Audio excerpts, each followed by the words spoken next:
I'm Katelyn Reilly, and I'm a vision researcher.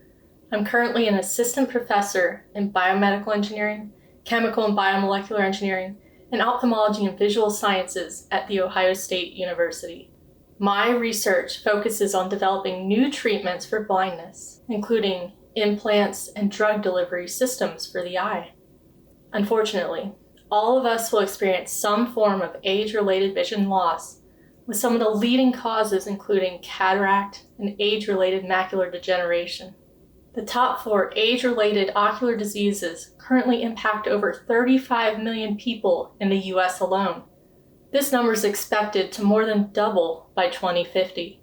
These diseases can require surgical removal and replacement of the tissue, or chronic local treatment over the lifetime of a patient in order to prevent permanent blindness. Funding vision research is important starting at the basic science level.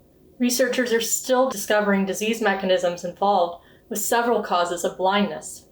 This then leads to research on new treatments to target these disease-causing mechanisms. These new treatments must then undergo extensive research and testing before they can make their way to the clinic and help patients. On the basic science level, my lab is interested in inflammation and the role of antioxidants, like vitamin C, in preventing common eye diseases.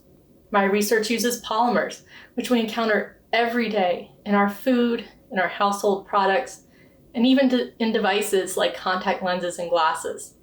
We use these polymers to build new biomaterials for application in the eye. I'm hoping to translate this research to help patients by incorporating therapeutics and polymer implants or devices used after ocular surgery.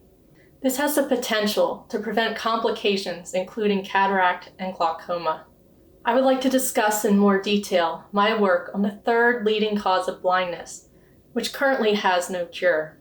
Age-related macular degeneration, or AMD, will affect 30% of people by age 75.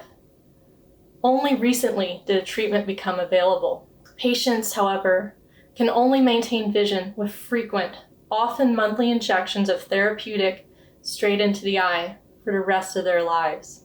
This treatment regimen incurs huge costs that are a burden to the caregivers, the patients themselves, and the healthcare system, with 500,000 injections performed every month.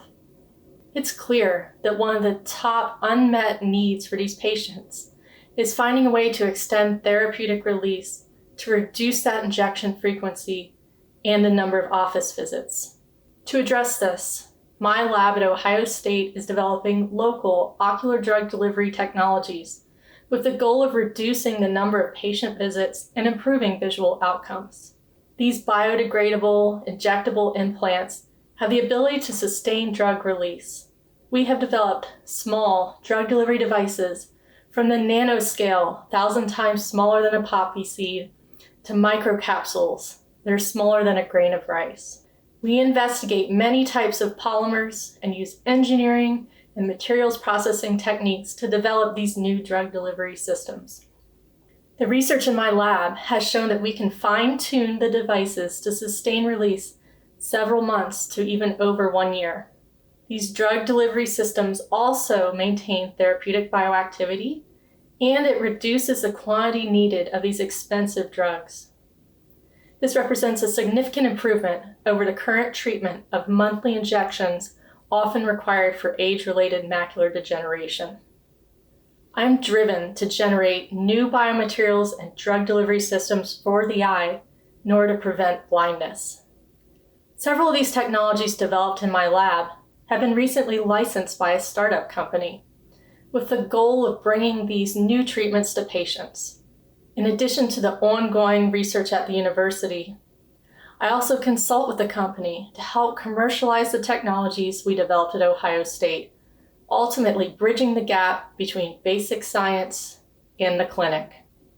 Bringing new treatments to the clinic to help patients is a team effort, and it requires many diverse skill sets, many years and many hours of research, and of course, lots of funding. Please support funding for vision research from early stage basic science to translational and clinical levels so that we can improve quality of life for patients with visual impairment.